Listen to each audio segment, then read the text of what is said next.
Welcome back to Celestial Scrolls, where we continue our epic journey through ancient China's most beloved adventure.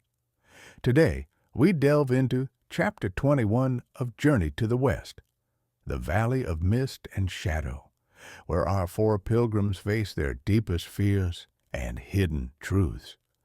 After narrowly escaping the three smoke demons at Western Lake, Tang Sanzang and his disciples encounter a mysterious gateway guarded by an enigmatic elder. What awaits them is no ordinary trial. Each traveler must walk a separate path through a valley where mist reveals what the heart conceals. Will Sun Wukong's rebellious spirit tempt him away from his sacred duty? Can Zhu Bajie confront his self-serving nature? How will Sha Wujing face his feelings of inadequacy? And what test awaits our virtuous monk as he leads this band of reformed monsters toward enlightenment? This episode explores the inner journeys that make Journey to the West not just an adventure of celestial battles and demonic encounters, but a profound exploration of transformation and redemption. Like, subscribe and activate notifications to continue this legendary pilgrimage with us. Now let's step through the gateway and into the Valley of Mist and Shadow. Dawn broke over Western Lake, casting golden light across the water's surface. The four pilgrims had spent a peaceful night in the lakeside pavilion following their encounter with the three smoke demons. As they prepared to resume their journey westward, Tang Sanzang's expression was contemplative. "Great sage," he addressed Sun Wukong, who was adjusting the white horse's saddle. "I am troubled by how easily we were nearly ensnared yesterday. These demonic forces grow more cunning with each encounter." Wukong smiled, revealing his fanged teeth. "That is why Buddha's journey was never meant to be easy, Master. If collecting scriptures required only peaceful travel, heaven would have sent a dove, not a monk with three monster disciples." "Well put, elder brother," Sha Wujing nodded, shouldering his staff. "Though I wonder what new trials await us beyond this lake." Bajie, finishing the last of their morning rice, patted his substantial belly. "Can't be worse than those insect demons. At least their illusory food looked appetizing, even if we couldn't eat it." The four travelers set forth, Tang Sanzang riding upon the white horse, while his disciples walked alongside. They followed a path that wound around the western shore of the lake, gradually ascending toward a range of mountains whose peaks were shrouded in mist despite the clear morning sky. The cloud-veiled mountains, Tang Sanzang identified them from his celestial maps. Beyond them lies the Kingdom of Yuhua, where, according to my instructions, we shall find hospitality and guidance for the next portion of our journey. As they approached the foothills, the pleasant weather began to shift. The breeze carried a peculiar scent, neither pleasant nor foul, but reminiscent of incense mixed with night-blooming flowers. Wukong's nose twitched, and he bounded ahead several paces, peering intently at the path before them. "Something troubles you, eldest disciple?" Tang Sanzang inquired. "This scent." Wukong circled back, his golden eyes narrowed. "It's familiar, yet I cannot place it. It carries magic, but whether benevolent or malicious I cannot tell." "Perhaps it's simply the natural fragrance of these mountains," Sha Wujing suggested, though his hand remained close to his weapon. They continued their ascent, the path growing steeper as they entered a region of dense bamboo forests. The stalks grew unusually tall, creating a canopy that filtered the sunlight into dappled patterns on the ground. The sound of their footsteps was muffled by a thick carpet of fallen leaves, giving their progress an almost dreamlike quality. By midday, they reached a plateau where the bamboo forest gave way to a clearing. At its center stood an unusual structure, a gateway formed by two massive stone pillars, supporting a crossbeam adorned with intricate carvings. Though clearly ancient, the gateway bore no signs of weathering or decay. Most curiously, it framed not a physical path, but seemingly empty air. "A spirit gate," Wukong observed, approaching it cautiously, "a boundary between the mundane world and a realm beyond." Tang Sanzang consulted his maps again, brow furrowed. "There is no mention of such a gateway on our prescribed route. Could we have strayed from the path?" Wukong leaped high into the air, spinning in a complete circle to survey their surroundings. Landing lightly beside his master, he shook his head. "The path continues on the other side of this gate, master. It seems we must pass through it to proceed." Bajie regarded the gate with undisguised suspicion. "And what if it's another trap? We barely escaped the last one." "Then we shall overcome it as we did before," Tang Sanzang replied with quiet confidence. "Our journey has never promised safety, only necessary trials." Before they could debate further, a figure emerged from the bamboo forest behind them, an elderly man with a long white beard, dressed in the simple robes of a mountain recluse. He carried a staff of polished bamboo topped with a small gourd. "Travelers to the west," the old man called, his voice surprisingly strong for his apparent age. "You arrive at an auspicious hour."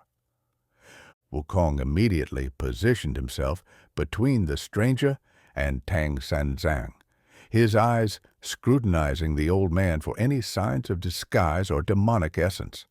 Finding none, he relaxed slightly but remained vigilant. "Venerable sir," Tang Sanzang greeted with a respectful bow, "we seek the path to the Kingdom of Yuhua. Does it lie beyond this gateway?" The old man smiled, revealing teeth as white as his beard. "Indeed it does, holy monk. But the gateway opens to the valley of mist and shadow, a place of testing that all pilgrims must traverse before reaching Yuhua." "Testing?" Bajie echoed with a groan. "Haven't we been tested enough already? We've faced monsters, demons, and illusions at every turn." The old man regarded Bajie with amusement. "The journey to enlightenment is nothing but tests, second disciple. Some test your strength, others your courage. The valley of mist and shadow tests something different, the integrity of one's heart and the clarity of one's purpose." Sun Wukong twirled his staff thoughtfully. "And what is your role in this, old one? Gatekeeper? Guide? Or something else entirely?" "I am merely a signpost," the elder replied. "I have walked the valley's paths myself and emerged to tell the tale. Now I offer what wisdom I can to those who follow." Tang Sanzang dismounted from his horse and approached the old man with joined hands. "We would be grateful for any guidance you can provide, venerable sir." The elder nodded, then tapped his bamboo staff once against the earth. The sound resonated with unusual clarity, and in response, the air within the gateway's frame rippled like disturbed water. "The valley of mist and shadow exists between moments, neither fully in your world nor entirely separate from it," he explained. "Within, each traveler experiences a different path, shaped by their own heart's deepest truths and most carefully guarded secrets. Wukong frowned. We are to be separated? In body, yes. In spirit, never. The old man's eyes twinkled. The four of you share a bond that transcends ordinary connections. That bond will be your anchor when the mists attempt to lead you astray. He turned to Tang Sanzang. Holy monk, you seek the scriptures not for personal glory, but for the enlightenment of all beings. Let that selfless purpose be your compass. To Wukong, he said, Great sage equal to heaven, your journey has taken you from rebellion to redemption. Remember that true freedom comes not from defying all constraints, but from choosing which bonds are worthy of your loyalty. Addressing Sha Wujing, the elder continued, River monster turned faithful guardian, your patience is both shield and weapon. When the shadows seem darkest, your steadfast nature will illuminate the path. Finally, he turned to Bajie. And you, former marshal of the heavenly hosts, your appetites have been both your downfall and your defining characteristic. In the valley, you will learn that desire itself is neither good nor evil. It is what you hunger for that reveals your true nature. The old man stepped back, gesturing toward the gateway. You may enter when ready. The journey through the valley typically takes 1 day and 1 night, though time flows differently within. What seems like moments might be hours, and what feels like days might pass in the blink of an eye. And the white horse? Tang Sanzang asked, stroking the creature's mane. The dragon prince in horse form has his own journey, the elder replied, confirming what Wukong had long suspected about their mount's true nature.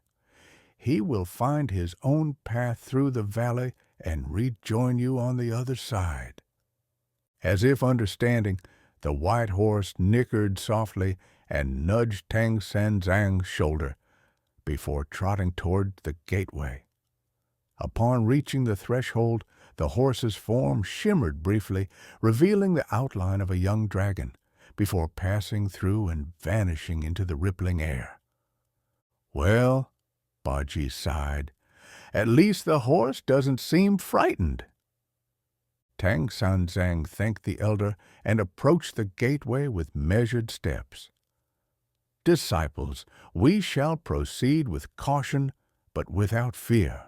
Remember your vows and the purpose of our sacred journey.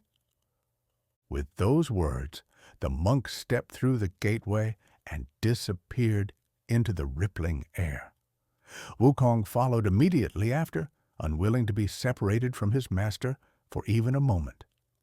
Sha Wujing and Bajie exchanged glances, then simultaneously stepped forward into the unknown. The old man watched until all 4 pilgrims had vanished.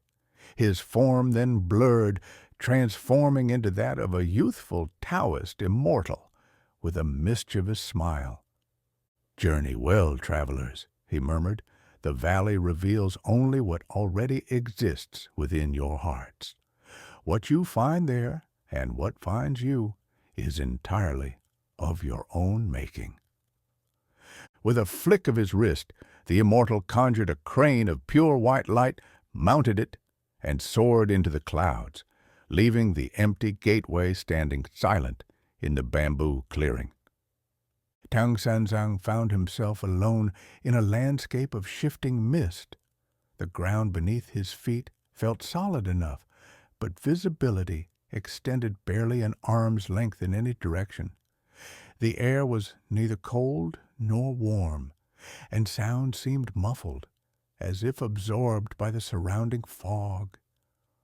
Wukong, Bajie, Wujing, he called, his voice oddly flat in the dense atmosphere.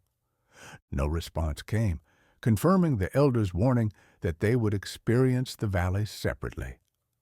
Suppressing a flutter of anxiety, Tang Sanzang closed his eyes and focused on his breathing, centering himself in meditation as he had been taught. When he opened his eyes again, a path had appeared before him, a narrow trail of smooth stones leading into the mist. With no better option available, he began to follow it, placing one foot carefully before the other. As he walked, the mist occasionally parted to reveal glimpses of scenes from his past life: the royal palace where he had served as a court scholar, the monastery where he had taken his vows, the moment when Emperor Taizong had entrusted him with the pilgrimage to the West. These visions were so vivid that he could almost step into them, yet they dissolved back into mist whenever he approached. After what might have been minutes or hours, the path led Tang Sanzang to a small pavilion, similar to the one where they had sheltered by Western Lake. Inside sat a figure in imperial robes, Emperor Taizong himself, looking exactly as Tang Sanzang remembered him. "My faithful subject," the emperor greeted him, "you have traveled far in fulfillment of your vow." Tang Sanzang knelt respectfully. "Indeed, your majesty. Though many trials have blocked our path, my disciples and I continue westward with determination." The emperor's expression grew thoughtful. "Your disciples, the monsters who follow you. Do you truly trust creatures who once devoured human flesh, who rebelled against heaven itself?" "They have changed," Tang Sanzang replied without hesitation. "Buddha's mercy offers redemption to all beings, regardless of past transgressions." "Yet how easy it would be for them to return to their former ways," the emperor suggested. "Particularly that monkey, a creature of such chaos and unpredictability. Would it not be safer to complete your journey alone?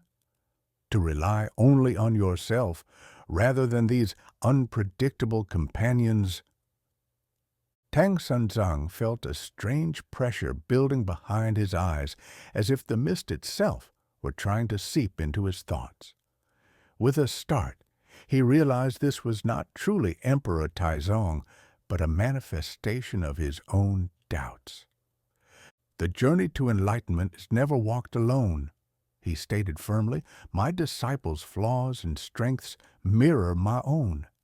In guiding them toward redemption, I move closer to understanding the true nature of compassion." The false emperor's form wavered, then dissolved into mist. The pavilion remained, but now 3 paths led away from it in different directions.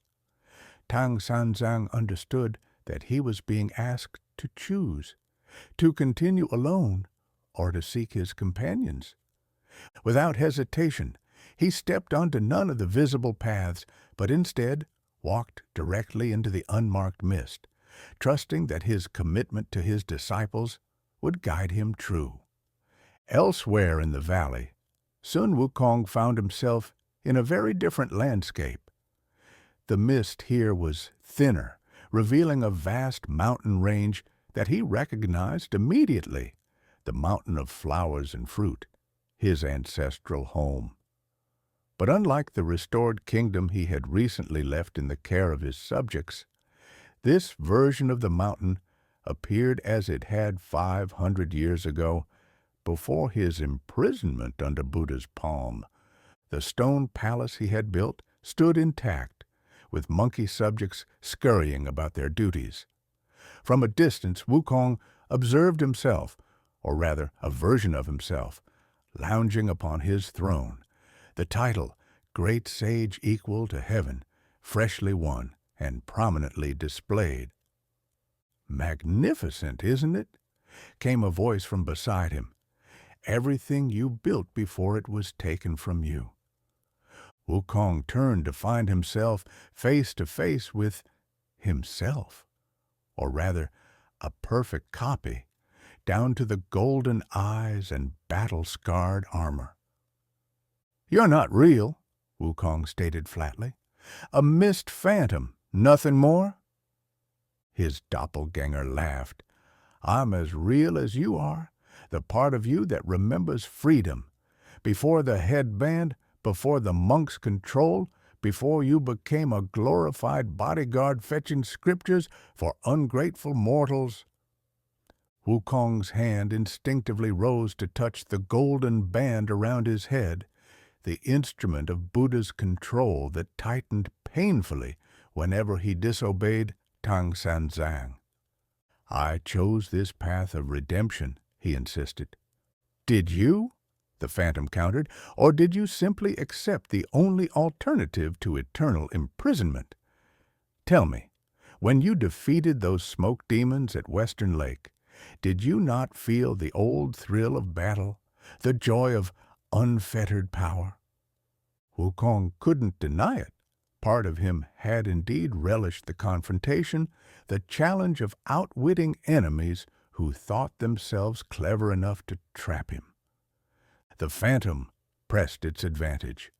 "You could return, you know. Your kingdom awaits. Your subjects would welcome back their true king, not the pale shadow you left behind." The vision of the mountain of flowers and fruit grew more vivid, more enticing. Wukong could smell the peaches that grew there, hear the chattering of his monkey subjects. "And what of my vow to protect Tang Sanzang?"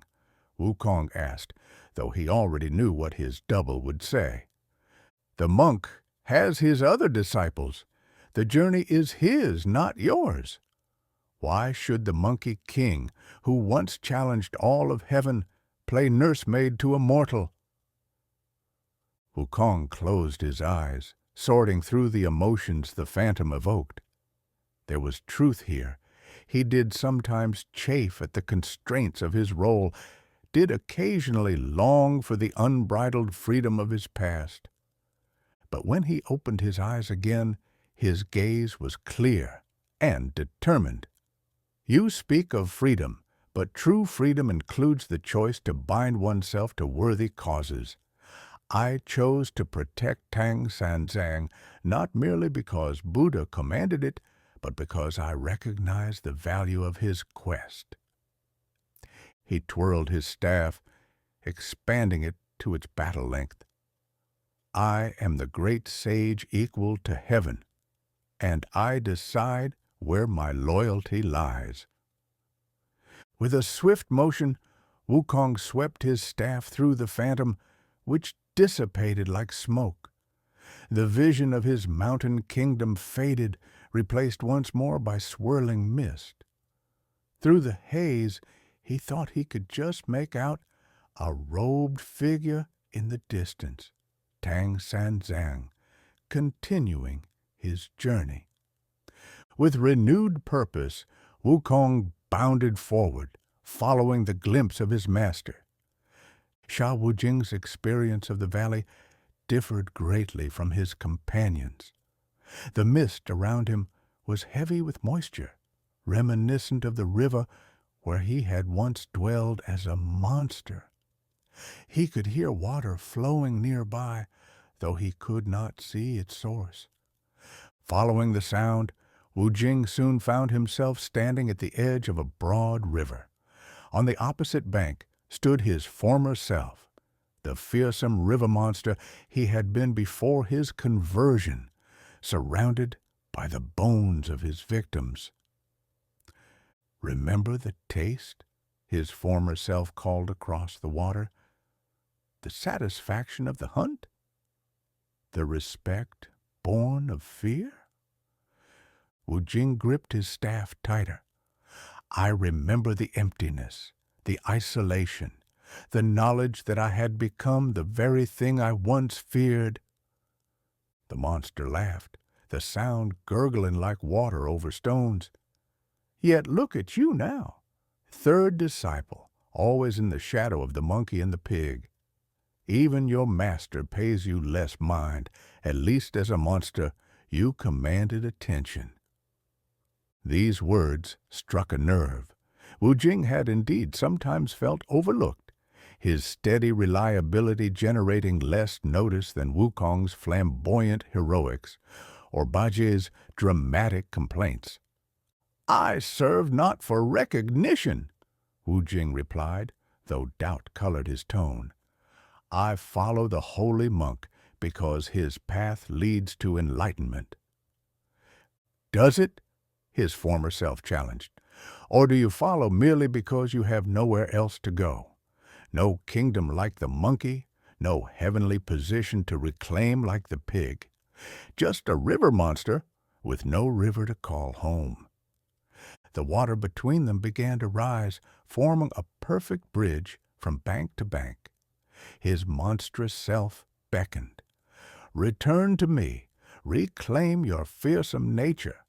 Why be the least of 3 disciples when you could again be master of your domain?" Wujing stepped onto the water bridge, feeling it solid beneath his feet. He advanced toward his former self, staff held loosely at his side. The monster grinned, revealing pointed teeth, arms outstretched in welcome. But as they came face to face, Wujing planted his staff firmly on the water bridge. "I am not the least of 3 disciples. I am one of 4 pilgrims, each with our own strengths and weaknesses. My patience is not a lack of passion, but a different kind of power." He reached out, not to embrace his former self, but to place a compassionate hand upon its shoulder. "You are not my enemy, but a part of my journey. I need not destroy you nor return to you, only acknowledge that you helped shape who I am now." At his touch, the monstrous figure transformed, becoming a reflection of Wujing's current self, the faithful disciple with his steadfast dedication. The river, the bones, all faded into mist, leaving only the path forward. In the distance, Wujing could make out 2 figures, one tall and slender, the other shorter and more agile, Tang Sanzang and Sun Wukong continuing their journey. With measured steps, Sha Wujing followed, his resolve strengthened by the encounter. Zhu Bajie found himself in what appeared to be a heavenly banquet hall, reminiscent of his days as marshal of the heavenly hosts before his fall from grace. Tables laden with exquisite delicacies stretched as far as the eye could see, while beautiful celestial maidens drifted between them, offering wine in jade cups. "Ah, this is more like it," Bajie exclaimed, his mouth watering at the sight. He reached for a particularly succulent-looking peach, only to have his hand pass through it as if it were made of mist. "Not so easily satisfied, I'm afraid," came a familiar voice. Bajie turned to find himself face to face with his former divine self, the handsome celestial marshal he had been before his transgression and subsequent punishment. "You've grown fat and lazy," his former self observed with distaste. A far cry from the respected marshal who once commanded heaven's naval forces.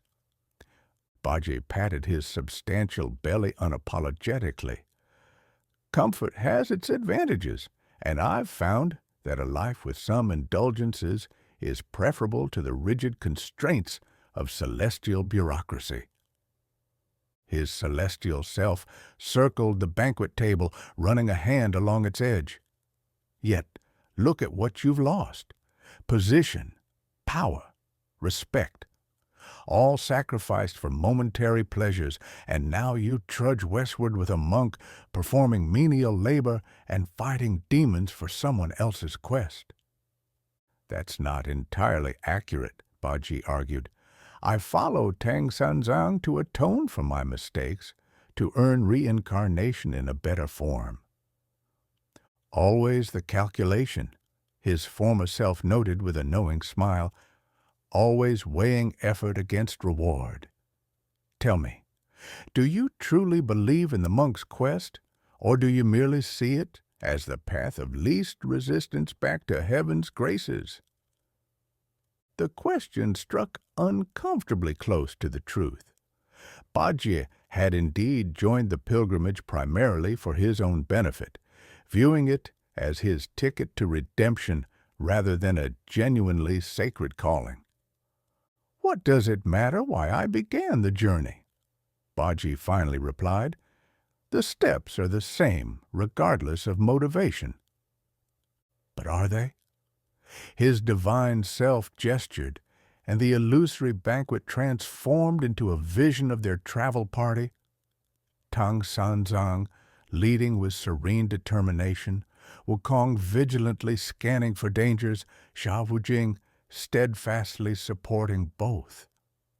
And there was Bajie lagging behind, complaining about the pace, the food, the accommodations. "You give the minimum required effort," his former self accused. "You hold back, protecting yourself first and your companions second. How can you achieve true redemption when you remain so firmly self-interested?" Bajie wanted to deny the accusation, but found he could not. There was truth in the words. He had indeed kept one eye always on his own comfort, his own advantage. "I've still fought alongside them," he protested. "I've faced dangers, endured hardships, but always calculating the cost, always weighing what you might gain against what you might lose." The celestial marshal's voice grew stern. "And in doing so, you've missed the true opportunity of your journey, to find worth in something beyond yourself." Bajie fell silent, the phantom's words resonating deeply. He thought of the countless times his companions had shown courage or sacrifice while he had sought the easier path. Yet they had never abandoned him, never excluded him from their fellowship, despite his shortcomings. "Perhaps," he said slowly, "perhaps it is not too late to change the nature of my participation, not for reward, but because they deserve better from me." His former celestial self smiled, a genuine expression of approval. "Now that, Marshal Zhu, is a worthy realization." The banquet hall dissolved, leaving Bajie standing in the mist once more.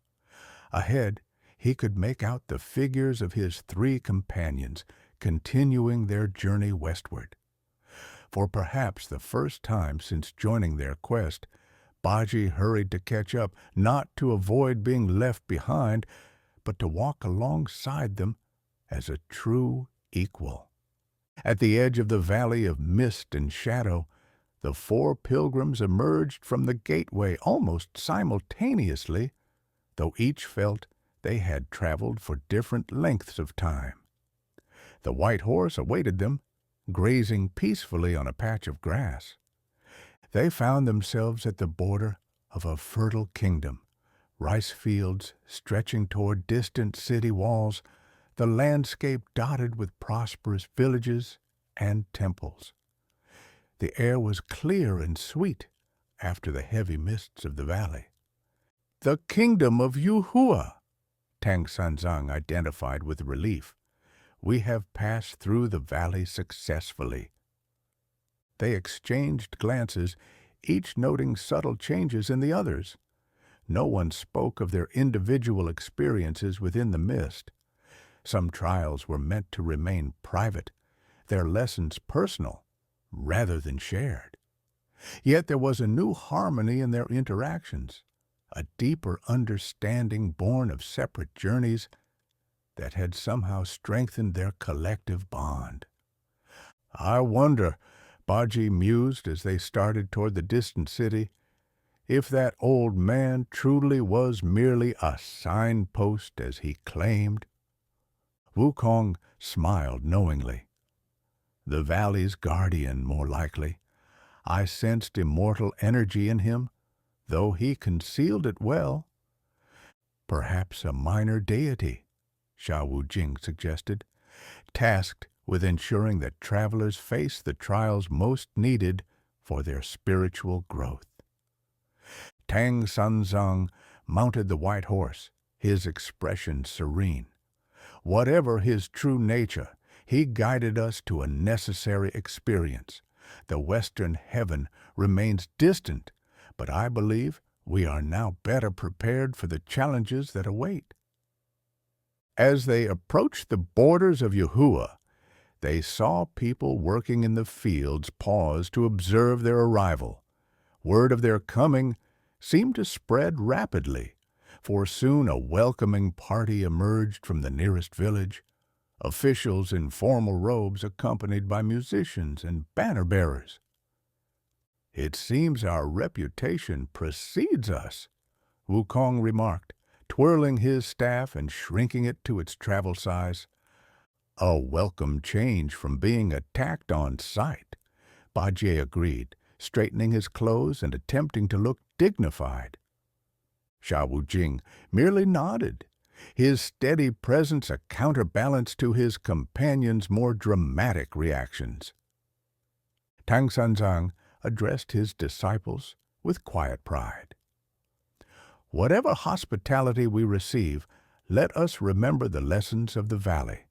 Our journey's purpose remains greater than any individual glory or comfort."